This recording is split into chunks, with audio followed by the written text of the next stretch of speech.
Welcome to Game Tactical Tuesday. I am Justin Myers, and today I am joined by my partner in crime, Cory King, and we are going to talk about skill acquisition, right? How do we deliberately develop a practice to improve the skills? I think we talk about a lot of other things, but how do you develop the habits?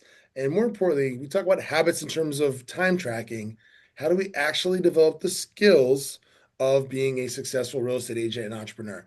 Cory, good morning. How are you? I am too blessed to be stressed, Justin. Thanks so much for having me here today. Brother, speaking of skills and practices, this is one that we are relentless with practicing. What are you grateful about today? Man, um, grateful I woke up today. Grateful for having amazing neighbors. We had some projects going around the house and here this past weekend, and man, shout out to my neighbors. They're awesome. They got three young kids about the same age, and so really grateful for them and having them around. We always consistently are sharing maybe some parenting responsibilities, watch each other's kids, sharing tools, etc. Like, super grateful for them. Good. That's fantastic. I'm really grateful as we went on an 11-day trip. So didn't see you on St. Patrick's Day. We were at Shark Fest, the Grid Chicago launch on St. Patrick's Day at the Lyric Theater in Blue Island in Chicagoland. Um, and just got back yesterday. I got to see my Grammy, right, Rob? Said your dad just turned 83. My Grammy's 88. So I got to see my Grammy and my sister. And uh, yeah, man. Well, very, very happy. So, Cory, let's talk about skill acquisition. And I think, what we were talking a lot about is we both have a background in restaurants, is that we have all already acquired skills. And so I Mhm. think looking back at what we've done already helps us when we're doing a new endeavor. Talk to me a little bit about how you've seen this show up in your life already. Give us a little backstory, Yeah, Cory. yeah, for sure. So, I mean, prior to real estate, I was in restaurants hospitality. I was a restaurant owner operator for nearly a decade. And prior to that, I had worked my way up from the dish pit to the line all the way up into that role. And throughout that journey, right, you pick up different skill sets. Different jobs have different tasks and pathways to mastery. And so wherever we're at it in life, inevitably, like you've gone down this journey before, right? Whether you've played sports, you've had different jobs, like you've acquired and developed skills as you've grown. And so I spent a lot of time training and coaching people, like in as I was building up that business. And so today we're just going to be diving into how some of those practices that I had then can apply to real estate now, or really to any skill development. I love it, man. So walk me through, I think it might be helpful for us, I know who you are. Give me a little kind of backstory on like what the business looks like now, what yours particularly, what does it look like in terms of your skills, what you focus on, so let's walk us through this. Um, how many, what's going on in your personal life? You got some kids. Yeah, that's right. So married, uh, three young boys, so three kids, all under the age of six at this point right now. So life keeps me pretty busy there. I'm still very much in sales and in production, as well as helping manage and operate the team. And then I've got some investments that I do here on the side as well, fixing and flipping 3 to 4 houses a year. Then we try to go ahead and buy, and we're 1 to 2 rentals per year, and that's just sort of the rhythm of life right now. We run a sales team together. Corey is very much in the seat of the rainmaker, right, producer. And what did that look like? Last year we had made it decided we're going to really focus on listings. And what did that Yeah. look like for you last year in terms of appointments Yeah. and taken? So last year we had a big goal. The year prior, we had sold about just a little over 50 houses, about 55 homes. And last year we made a really conscious effort to stretch ourselves and really aim for 100. We ended up coming just short, they're into the 90s, but a majority of that business, 70 transactions of that amount was seller business. I personally took around 62, 63 listings in all of last year. So we very much made a conscious effort to just focus on sellers and putting signs in yards. Yep. And just I think it's important sometimes to just establish who we're talking to, why we're talking to them. Is I've seen your most of your career. We met when you were like going into year two. Hmm. right? And so just watching Cory develop skills over the years to be like, wow, okay, if you work at this thing deliberately, right, you didn't set out, wasn't Cory wasn't, man, the best listing agent I've ever seen in my entire life. He's a natural everyone. No, developing some skills in one aspect with prospecting, mastery, and then being able to transfer them over to other parts of the business, um, I think is often overlooked because we see the end product and it's like, man, how am I ever going to be as good as, when Rob jumps on here and he starts to talk about investing, how am I ever going to talk about investing like that? It's like, yeah, guy's been doing it for Yeah. 18 years, right? It's how am I Yeah. ever going to be so good at Cory with scripting? No, And I would totally agree to that point, Justin, that I think there's a pretty common misconception in this business that agents will look at top producers and think that they're just naturally gifted at what they do. And in reality, it's quite the opposite. Like it's only a small percentage of those people are maybe naturally gifted in that way. It's just people didn't see people putting in like the time and the reps, sort of the behind the scenes work to help them build there. In fact, I know a lot of top producers are maybe natural introverts, right? It's not normal for them to come out and be loud and engaging, in conversation. That just takes time, effort, and focus to get there. someone is going through our training right now, onboarding. I talked to him last night, and he said, "I didn't realize how much Cory just quotes Joe Over." He's like, "I thought he just those were all Cory originals." Um, no, okay, so fantastic. That's where it's like today is like I think Cory is great at lead generation, objection handling. We take part in Bigger Pockets. So Bigger Pockets is the largest investor forum in the country. They've got podcasts, they've got books. We beta tested a referral program for them. Cory leads that cohort. He's got the highest conversion rate in the entire country, right? Our wholesales team is in the 5%. Cory's about 10%. An average agent's converting internet leads at 2 or 3%, right? But just practice on the same thing over and over again produces skills. As we wanted to walk back, because I really think, Cory, you're one of the best on the job trainers I've ever seen in my life. And there's so many skills you've taken over from restaurants. Like, and some of this is like, also, I'm never going to be Cory. I go walk houses, and he's like, I saw that one 18 months ago. And then he kind of does it in his mind. So let's talk about how you did, how'd you walk through? Let's start with actually just the real estate. Then we can go back to break it down even farther because I think, you know, some people that'll be enough, and some people are like, yeah, I'm not gonna start lead gen practicing today. So we might have to take it back simpler and show where you're doing this, you've already have mastery at parts in your life. Mhm. So walk me through, you're a brand new agent, you move here, you love people, you're super personable, you're not shy at all, you're just gonna network with everybody and business falls in your lap, right? Like, so what happened when you moved back to Tennessee like 7 years ago? Yeah, so moving back here, I didn't know anybody. I mean, I really had zero sphere whatsoever in the business, functionally. Um, and so I had to find a way to go just meet a lot of people, doing what I think most agents do, just jumping on YouTube University and looking for, other best practices. I came across a few sales trainers or a few agents that were just primarily focused on cold prospecting, just like reaching out, getting on the phone and hammering away at it. And coming from the restaurant world and spending 10, 12, 14-hour days on your feet in hot kitchens and just like running around, I looked at it like, man, like, wait, you mean telling me I could sit in an air conditioned office and just like make phone calls for like 3 or 4 hours a day and make money? Like, bro, sign me up. Like, no problem. I could have Sports Center on, like, all good for me. That was a very logical thing for me to make that leap. And one of those people kind of I jumped onto. One guy was Ricky Carruth out of Gulf Shores, Alabama, who had a crazy concept, right? Just call people that own the houses or own in the neighborhoods that you would want to sell in. So I'm like, okay, sounds easy enough. Call them and have a conversation with them. Another guy was Paul Campanero, as well as Paulie C out of Austin, Texas.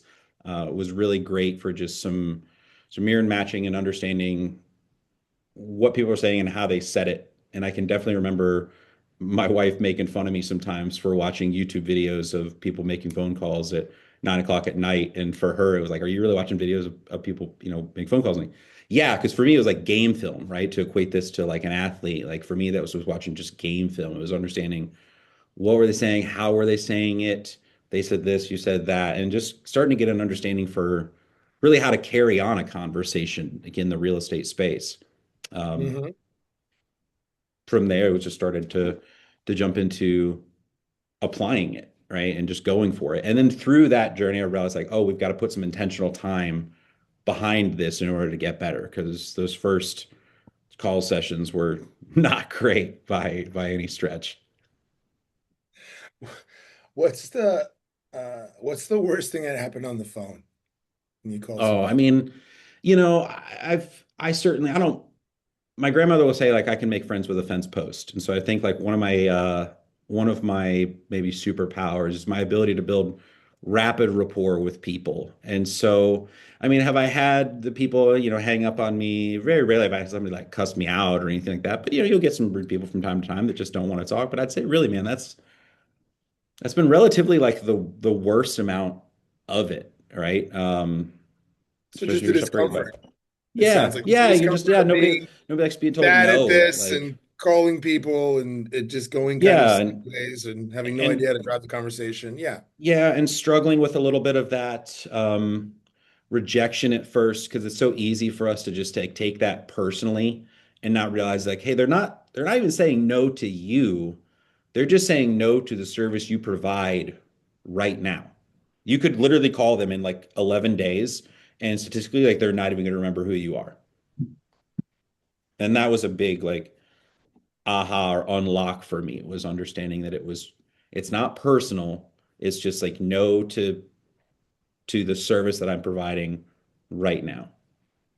Can I ask a question, Justin? Yeah. My question for Cory, for everybody listening, is we're talking about habits, right? So when it comes to habits, habits are something that you do every day. What I want people to understand is what are the habits you did from an education standpoint, from a lead generation standpoint, from a training standpoint, help people understand that rhythm. I think that's good. Thank you. That's a great question. Cory, how do we build skills? What's the Yeah, modality for skill creation? And then we're going to answer that question, Rob. It's a great question. let's kind of like boil this down to really like how people learn as people. Okay. There's three, call it like four ways we really learn in this. Okay. The first one can be just observation, like watching people do what they do. That's why like learning in a classroom setting is incredibly beneficial, and seeing somebody like write on a whiteboard or write on a chalkboard as opposed to like watching via screens. There's some stats behind this. But like observational like that. Then from there, like fundamentally, it becomes down to like reading and writing, like how we just learn as people. We read something or we write it down. Like um, there's a way that that just embeds into us, right? Level two from there becomes simulation, doing the thing. And to use like some analogies here, before an airline pilot is ever flying with souls on board or a surgeon is ever operating on a person, they're simulating, right? They're spending hours and hours, quite literally, like in a flight simulator. Surgeons are working on cadavers. Like there's some simulation like involved that happens there. The third level of that, third to fourth level of that is really just like on the job. It's doing the thing.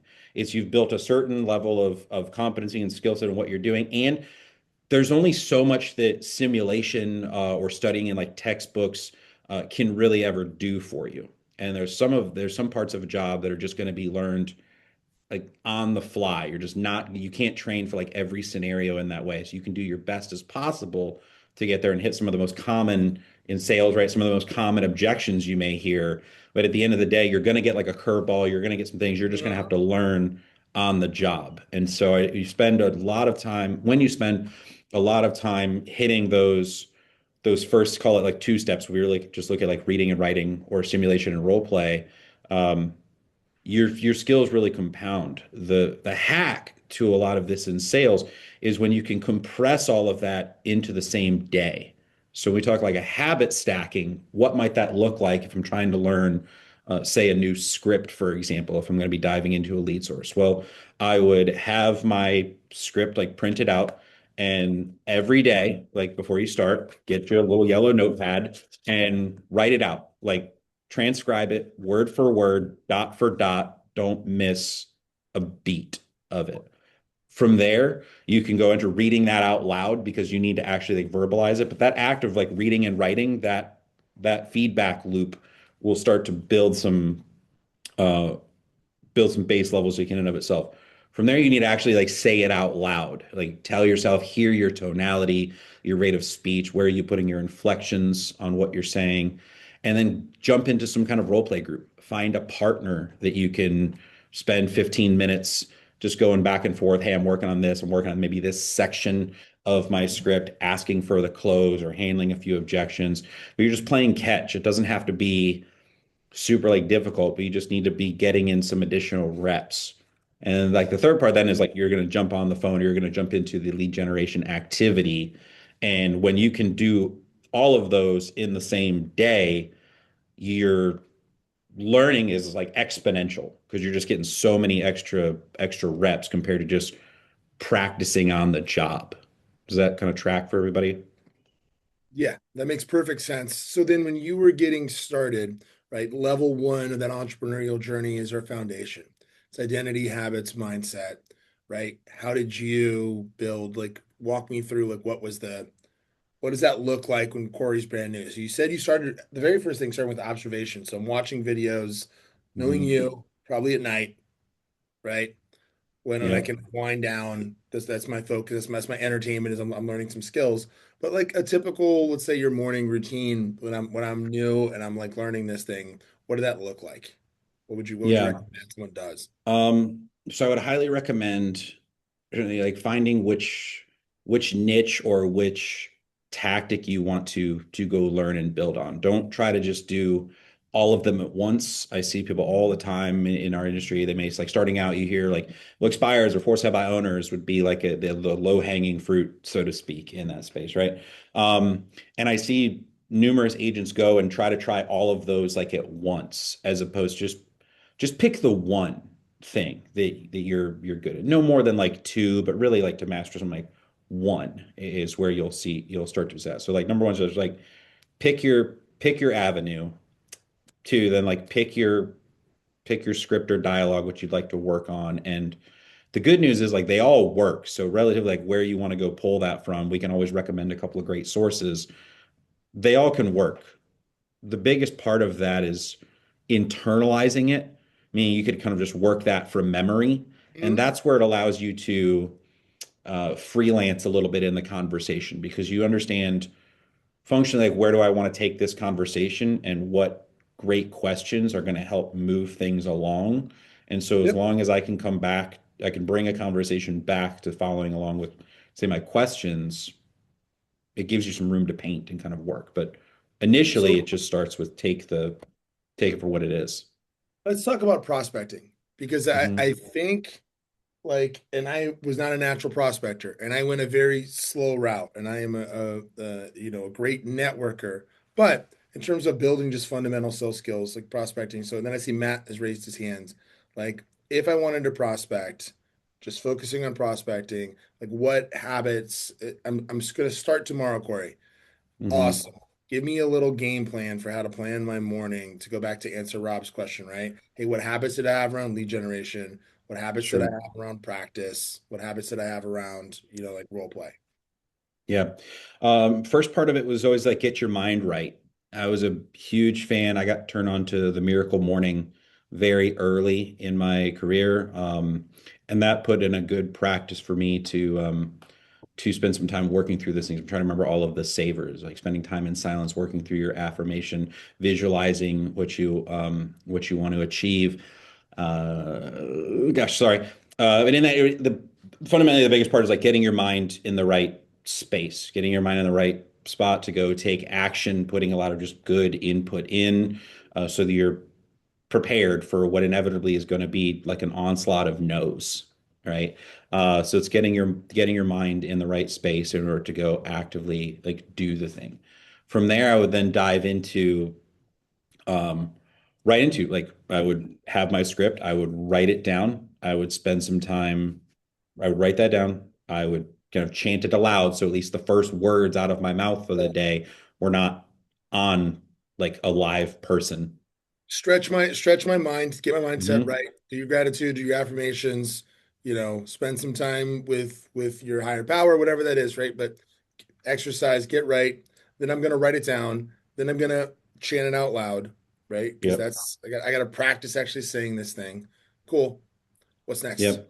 From there, I want to have a role play partner, or I want to have somebody I can volley off of for 10, 15 minutes. I mean, it doesn't have to be some long extended time frame. With with the advent of AI now, um, we've actually I've built out a GPT like script practice role play partner. It's awesome. Like I can just practice in my car on the way to the office and have pre-programmed in scenarios and whatnot, but it's phenomenal. Julianne, can you drop that GPT script Corey sent us last night into a Google Doc and drop the link in here? Corey Yeah, built out the prompts that you need for a GPT script partner. You can go build your own. He's got it all done. We just have this set for you. Okay, thank you. copy paste. All Hmm. right, so those are my Magel, and then Sheree had a question. So Yeah. Matt, if you're available, your hand raised forever. You might not be, but Sheree asked, did you record yourself uh when you were new so you could get better? Yes, I did. That's a great question. Yes. So inevitably I would always make sure two things would kind of prime my environment, right? I would have I would have a mirror around like where my say call station or where my desk is, and I would have a mirror up because you need to like see yourself. You need to smile. There's energy. Energy is transferable through the phone, especially if we're talking about here of like phone prospecting or just this kind of voice to voice communication. So much of our communication as people is like nonverbal. It's body language, it's eye contact, it's hand movements, it's gestures, like all of those things relay how we're feeling or what we're saying about something. So when you take all of that away and you're only left with your voice, it's imperative that you're in the right space. You stand up, you've got good energy, you smile, because all of that is going to convey through the phone. So you need to put as many of those advantages like on your side as possible. And then yes, to that point, I would record myself. I would absolutely record myself. Like that's going to maybe depend on what state you're in, like whether you can record calls or not. Like some states are one way states, some state two, like two-party confirmation. But you can always just record yourself and maybe not hear necessarily what they said, but you can hear your end of it and create some game film of your own to be able to go back and listen to yourself. Well, they said this, I said this. Was my body language right? Did my tone off? Where did I get stuck? And then in those moments where maybe you get stuck or thrown through a loop, well, great. Now you've identified an area that you can go back and work on and improve on. You can dial that in even more to better your skill set. And one of the things I was just thinking, Corey, I haven't thought before is from being a phone prospector, you can develop some interesting pure telemarketing. When I was younger, like I could develop some bad habits because they can't see me. So if I am being cognizant of it, I am developing the skill set. When I hear something wild on the appointment, I don't have to worry about not fixing my face. Right? Yeah. You did in restaurants, you had a lot of experience doing that. Mr. Magel, I see you. I see you back on camera. What's your question, sir? Um, I want to have Corey give me a little bit of his story that I don't know that I would be really interested in. And the question, the way I want to frame this as a question is, I feel like everybody starts in real estate as a generalist, and we're willing to help anybody anytime, all over the place, no matter what it is that they want to do. And then over time, we start narrowing our focus and niching down and really kind of having our people that we're going to serve at a high level. Not to say we won't help people outside this group, but that we kind of find our people to serve. Tell me, if you will, a little bit about your story of your progression through that, from kind of going from a generalist to like finding your niche. And second part of that is, how did that change your results? Like there oftentimes Mm. is a direct impact in kind of like once we niche down, the actual work that we do and the results that we get change. So if you can, I'd love to hear your story on going from a Um, generalist to a specialist and your results. frame Yeah. me. I'm going to ask you this, Matt. What do you want to know with regards to skill acquisition? Because we could do a whole separate. Yeah. Two-hour So podcast about the riches and the niches for yeah. any. So the Yeah. Yeah, so the what the experience has been oftentimes is as you niche down, your skills get much more specialized, right? You're like, hey, I Hmm. go from being a generalist to being a expert, and kind of uh I'd love to hear it in a story form because I think that it helps me understand, like it helps me and other people that I'm working with understand, like through narrative. Yeah, you think you need to know, you think you do need to know everything, but eventually you get specialized and niche down, and then your skills get really deep and powerful where people feel like where you can't be competed with because of your focus. Does that make sense? It does. I can help with that. I would, you know what I would Question. say? I love this. So thank you, Matt. That's a great question. Um, let's walk through because I think we wanted to talk about was, hey, I watched you try to prospect, develop a set of skills, and I see you now transfer those skills where I'm like, oh, great. Cory, sounds like a very polished prospector, actually works his sphere most of the time, right? But knows what to say, Mhm. knows how to say it, his master tonality, objection handling, like those skills were transferable.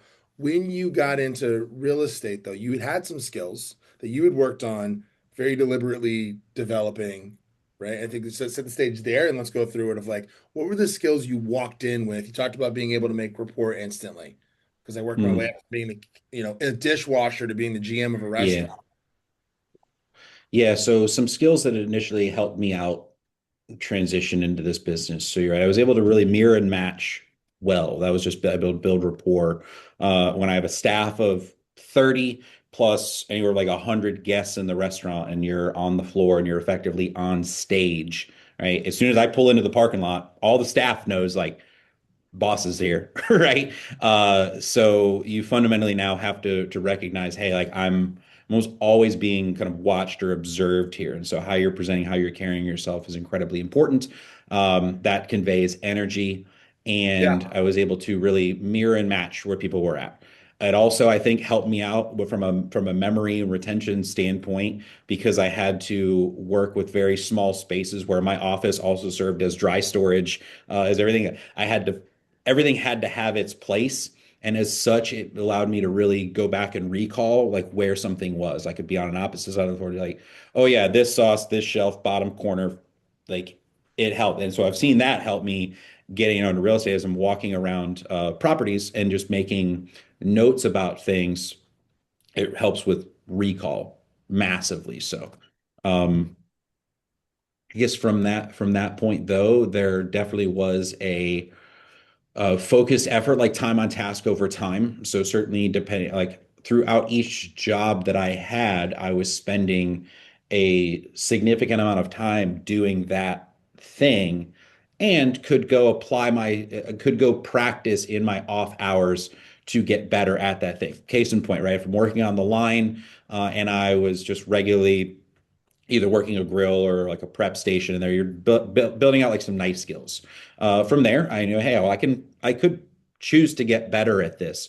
I was a super Anthony Bourdain fan and was super deep into just the kitchen culture, restaurant life. If you watch The Bear, like I was kind of in that same kind of mindset, right? And so I would take time. I could buy a head of celery and go home and practice cutting celery, even if it's just more or less waste where I'm going to cook with it. But I could get better at a skill that would transfer back to when I went to do the job.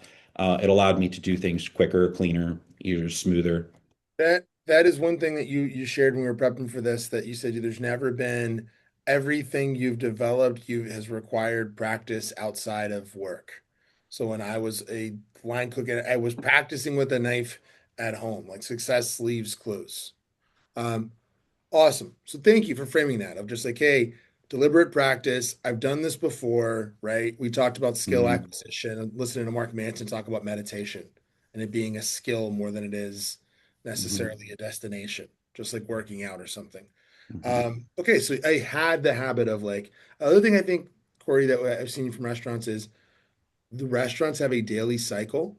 Like For you, sure. there's stuff there's prep you have to do every single day. You cannot like prep everything for the entire week on a Sunday. It just does stuff goes bad. Yeah. Like there's Yeah, that's right. and everything's got to get broken down and cleaned at the end of the night. Like so there is just a daily cycle of there are things in real estate that I have to do repeatedly every Yeah, day. there's a rhythm of the business. I know that like opening the place, like all this has to happen before we're ever allowed to just feed somebody.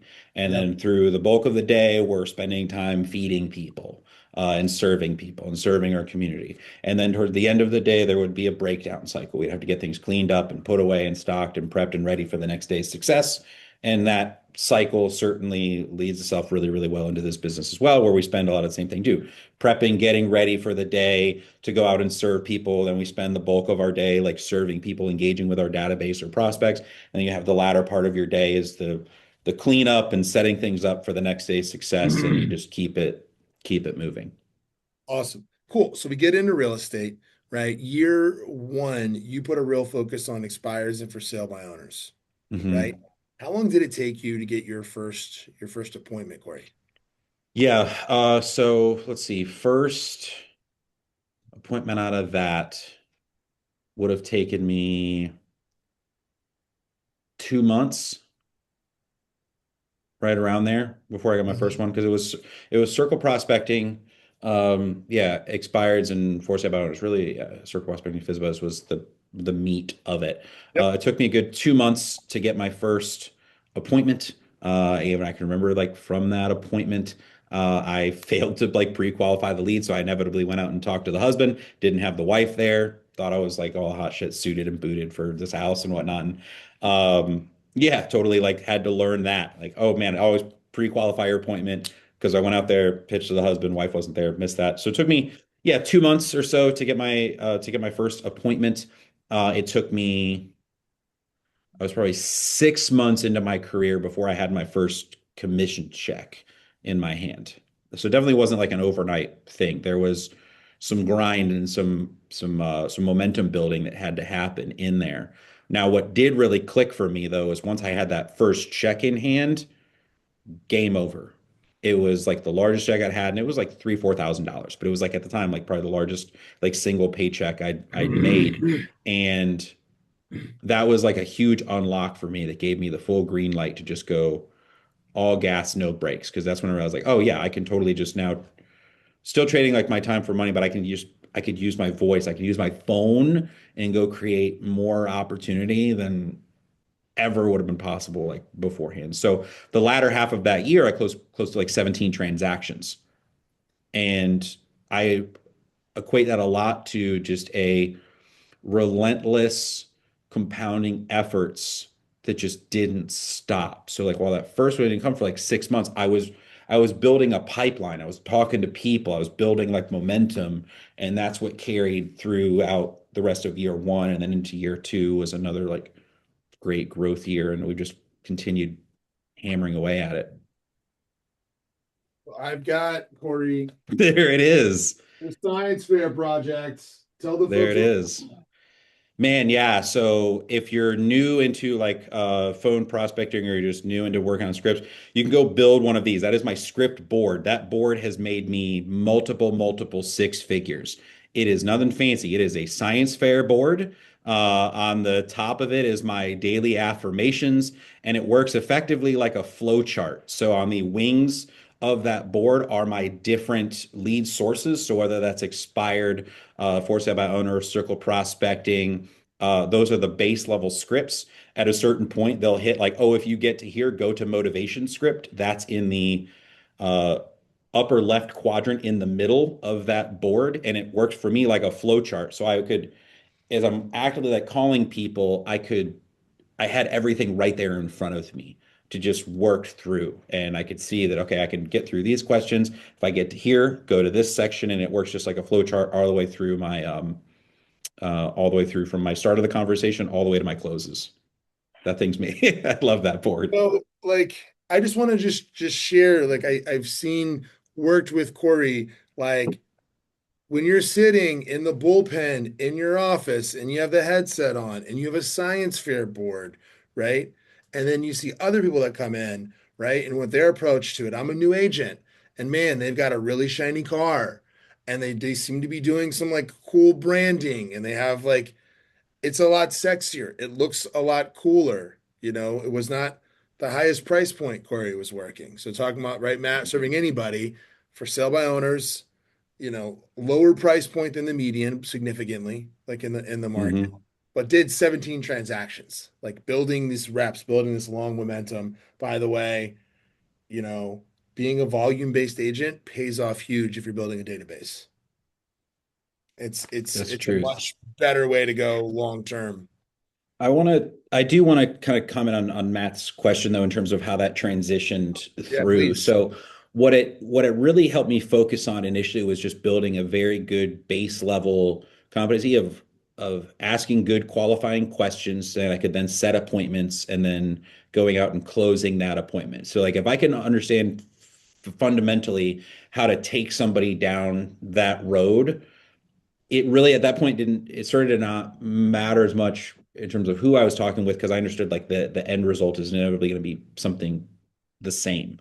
So I built a lot of the base as a generalist, and then as I sort of niched down and really started working the investor space, well, then I could expand my mind into understanding more of the nuances that existed within that world, different investing strategies, understanding construction more, Hmm. have like building a skill set there. But the base was just being able to carry a conversation, like ask good qualifying questions to understand somebody's situation or motivation, help unpack that a little bit more to sort of find the root cause of their situation and motivation, and then inevitably like ask for the business, ask for the appointment, and then at the appointment, how do I run through my presentation, whether I'm talking to buyer or seller, and what are the most common objections that I'm going to hear at that appointment. And if you can just functionally just train on that base, like that will carry you through because that will be applicable whether you're doing just more cold or outreaches, either like warm inbound online clicks or again, circle prospecting, Visbo, expired, whatever. Or you want to use it on your database. I mean, yes, Justin's right. Like now my business is largely focusing on my database. I will do some outbound cold prospecting here once, twice a week. Just keep sharp. Um, but the skill set translates kind of Yeah. whoever I'm talking with. And I see Beth, we're gonna go to you in 1 second. So we're an event-based team. We are a networking event-based team. And Hmm. this has changed. Again, by the way, we started this. Corey's very interested in investing.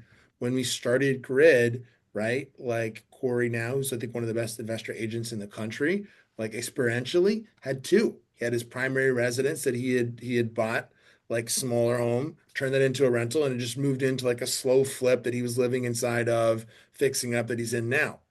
Like, right. And we started an investing community that I think legitimately is one of the best, most vibrant ones in the whole country, right? And developed this skill acquisition again over time. Like when we started, very much the same as like the equivalent of the brand new agent watching the YouTube video of people that Hmm. have done it well and just practicing and repeating the same thing to 12 people, right?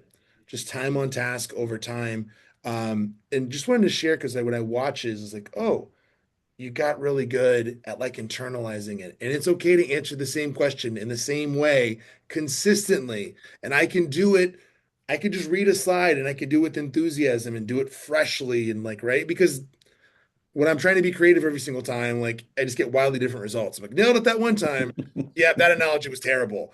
Like, let me just make sure I explain it the same way consistently. And I Yeah. see like, oh, when Corey's doing an event invite, and he hits the same beats, he doesn't forget to mention the time and the parking and the, because we just do it the same way and we get good at it. Yeah. We do here's the why you should do this, and it's just transferable. So it probably looks like generalist, right? Into that kind of investing niche, into my client, how do I refine that? Everyone's an investor. Beth should become an investor. So kind of a little more general again. We went like niched into, oh, cool, my sphere now sees all of my stuff. So how do I get those two things to align, my investing interest and my real estate interest? Well, we built a whole community that Corey leads around, oh yeah, no, it's all everyone's on an investing path. You're on that too. Here's how we communicate it. Beth, what's your question? So I was going to ask, this is for you guys and the team. So it sounds like you started very general and then went more like specific with your who you targeted. Hmm. Is that what every like is recommended? Like being general or going specific from the beginning? I mean, you picked one, you basically picked two categories to really focus on. I mean, you were circle prospecting, you're expired for still by owners, but how, Mhm. so phone prospecting, one tactic, but then out of all of those, was the majority FISBOs, Corey? Um, Out of those yeah, I 17? would say so. I That seem like to recall year, that being, a good chunk of them were, I want to say it was my second or third year. I had listed and sold like 14 for sale by owners like in that year. So it was definitely a niche that I hammered into. And from time to time, it can still serve as my emergency break glass. Like if I'm staring into a void of like, oh, suddenly my pipeline doesn't look as healthy as I want. Like, cool, go hit a few for sale by owners, and like I'll inevitably convert something out of that. So I would say that I definitely focused on those in terms of just understanding the conversations for what I was wanting to have. Um, but in terms of a general, uh, I guess, outlook of starting, like, is it better to start as a specialist or a generalist? I think early on, people tend to just gravitate more towards generalists because they're just looking for like anybody that'll say like yes to an opportunity to work with me, like whatever. I mean, I can remember I've done yeah, countless, I mean, conversations and tried to serve countless people because you're just trying to get some kind of traction, some kind of activity going. So it tends to start very generalized and then you adapt or don't. I think it depends on the type of agent you want to become.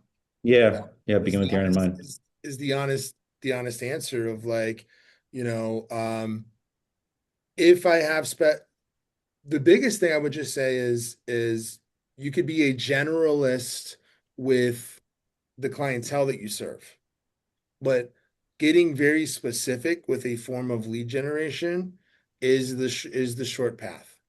Like otherwise, it took me years and years. I was That's a it. very bad salesman. I was a phone salesman, and I didn't want to do these scripts and stuff. And I just have spent a very long time door knocked, phone called, sold magazines door to door, sold roofs door to door, right? Worked for Dial America and did not get like without a deliberate practice, I didn't get a lot better. What happened is I had enough humiliation, frankly, and like toughness and like I just built resilience where I stopped caring because I had failed so spectacularly so many times. So many times. And then had some moments of success in other places, but like did not have a deliberate practice regimen. And I just share that because like it could take a long time. Aaron is on this call, right? Aaron, again, amazing agent, tons of experience, really sharp, decided to niche down, right? Aaron, after how many years in the industry? Over Yeah, 13? I'm 25 in, but I was gonna say you can be a very generalist with your sphere of influence, right? You can still help them, still communicate with them, but marketing and specifically going after a target market helps speed up that process, whether it's short-term rentals or you know that fix and flip or wholesale, whatever the avenue is, right? You just you got to keep one angle going in this bucket, right? This is always sphere of influence. People like, love, and trust you already, right? Over here is where you're trying to build that list of business, and so to me, you have to do both. Like Cory said, you know, break glass. All right, if I'm going to break glass, I'm going to my sphere of influence because they already like, love, and trust me, right? And it's I have to maintain that relationship all the time, and I use socials for that most of the time. Over here, it's email, it's social, it's phone calls, it's text, it's email, it's all of it, right? So I'm not saying you don't do it here, but most of it you can follow your friends on social and see what's going on in their life, right? So just I think for me generally, I'm targeting my sphere of influence, and then over here specifically going after my target market. For those on the call that don't know Aaron, give me a very short synopsis of what last year was like after many years in the business. So I Decided to was niche down. averaging 18 to 25 transactions, focused in on short-term rentals, did almost 40 deals last year.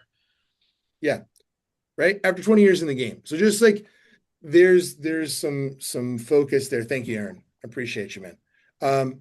What I would say, Beth, is the one thing that will really help. So being a generalist is fine when we're talking about skill acquisition.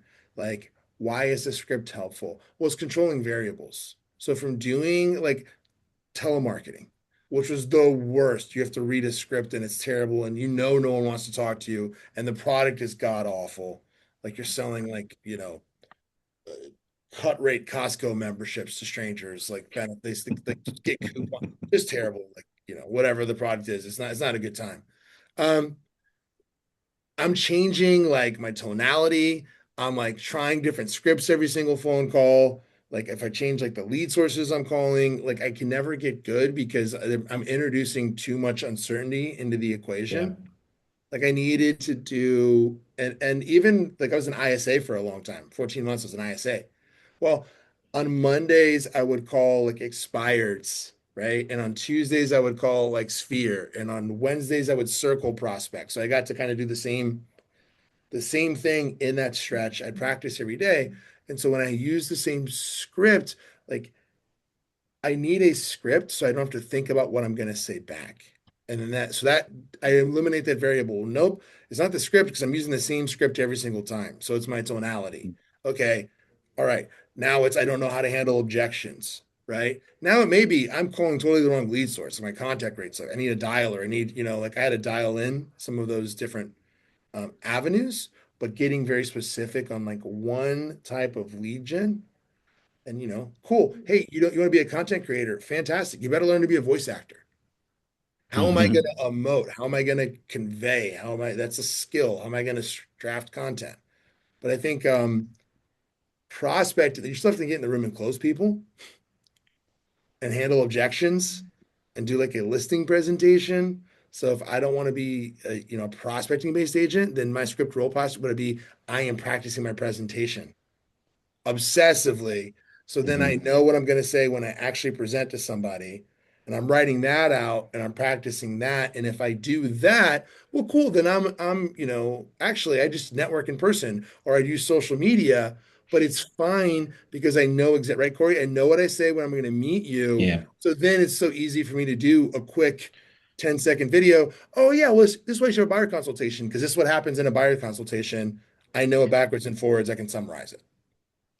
What it helps ultimately is it helps build competence, which builds confidence, and it's the confidence that will carry you like tremendously far in that space because people want to work with somebody who's cool, calm, collected, confident, knows what they're talking about, and speaks with that level of like authority. And Hmm. so when you focus on really getting building your skill set in there, whether that is either like on the phone, like having the conversation that sets the appointment, like you'll find where your weak spot is. And then I would just say like hit that first, right? You can work on, hey, I can get really good at setting the appointment. That'd be like the first thing. I just want to understand like fundamentally, like how can I carry on a conversation to understand somebody's situation, motivation, and set an appointment that just gets me in the door. And if I can get that first muscle done, awesome. And then the next part is going like at the appointment. Where are my pitfalls? How am I carrying this conversation from the start, from the moment I get out of my car and walking up to the door? There's a rhythm for how that appointment should flow. Um, and that part takes just reps and practice, right? And just doing a thing. But the first skill I would really work on is carrying a conversation to ask good questions, to understand situation and motivation, and ultimately like, ask for the appointment. I would love to hear you sometime. For sure. I'll be Oh, on okay. our call here after this. Yeah, I mean, Yeah. we'll be making calls with everybody here. Do you want to let's just do you want to do a little role play, Cory? Sure. Okay. What do you want to role play? Um, Dealer's choice. We could do a good old FISBO Beth, if you want what do to. you want to hear us role play? We could circle prospect. Maybe Like, maybe just calling like cold calling type, like cold calling a sure. were expired. Yeah, Okay. we could FISBO expired or do a circle prospect. How about like just listed, just sold, or around an open house? I know a Yeah. lot of our team members are doing open Let's houses, do and circle so prospecting on an open house because everybody should master this skill. totally. Awesome. Great. What are the ground rules when we role play, Cory? Like Yeah, for for sure. me. So this is Partner. playing catch, right? So your role play partner needs to understand we're not playing catch. We're not there to like one up the other person or like just squash them. This is just a way for us to play a little catch in the backyard, right? I'm gonna say this: you want to have some level of pushback, but it doesn't need to be just like no click, like just right. But you can have some hesitancy. You can have some maybe trepidation in there. Um, two objections, you know what I mean? It's fine if they give you like two. Ultimately, you want to give away the Yep. close. Like you want to give the I win. always give the appointment, right? Yeah. Here's masterly level. We're gonna do two. That's fine. Two objections. First, you just practice it. Then it's practice. Give me an objection, right? And then I'm working on this objection handler. First, I'm just practicing just saying the script without screwing it all up, right? But hey, you're gonna give me an objection, and then after the two objections, give me the appointment. Mhm. And what personality style am I gonna be, Corey? What are you looking for? D, I, Um, C. you can be a D, Okay, C is fine. Sure. We can cool. be a little All short to all the right, point. let's do this. Mhm. All right, here we Cool. go. Hey, ring, ring, ring. Hello. Hey, good morning. Is this Mr. Jones? Yes, it is. How can I help you? Mr. Jones, hey, thanks so much for taking my call. My name is Cory King with the Kaza Group. I just wanted to reach out really fast because we've got your neighbor's home listed for sale down here at 123 Main Street. I'm sure you may have seen some of the signs. And we're hosting an open house this weekend on that property. And I just wanted to reach out as a courtesy in advance, just to let you know there's going to be some additional traffic on your street. So just kind of be aware of that. And I just wanted to, put a, maybe a little friendly, voice to the signs and everything. You've seen it there. Have you seen our signs? Have you seen that home? Yeah, I have. Awesome. That's cool. Well, Mr. Again, thanks for taking my call. And just, well, I've got you on the phone. I'd like to get a little bit more information about the area, just so we can present that to all the buyers that are going to be coming through. Just, what's your favorite part about living in this neighborhood? I like that it's pretty quiet. Yeah, quiet neighborhood. That's awesome. How did you pick this neighborhood? Like, what brought you here? Wife picked it. Kids. There's some kids in the neighborhood who wanted a place where we lived before didn't have a lot of other children. It was a problem.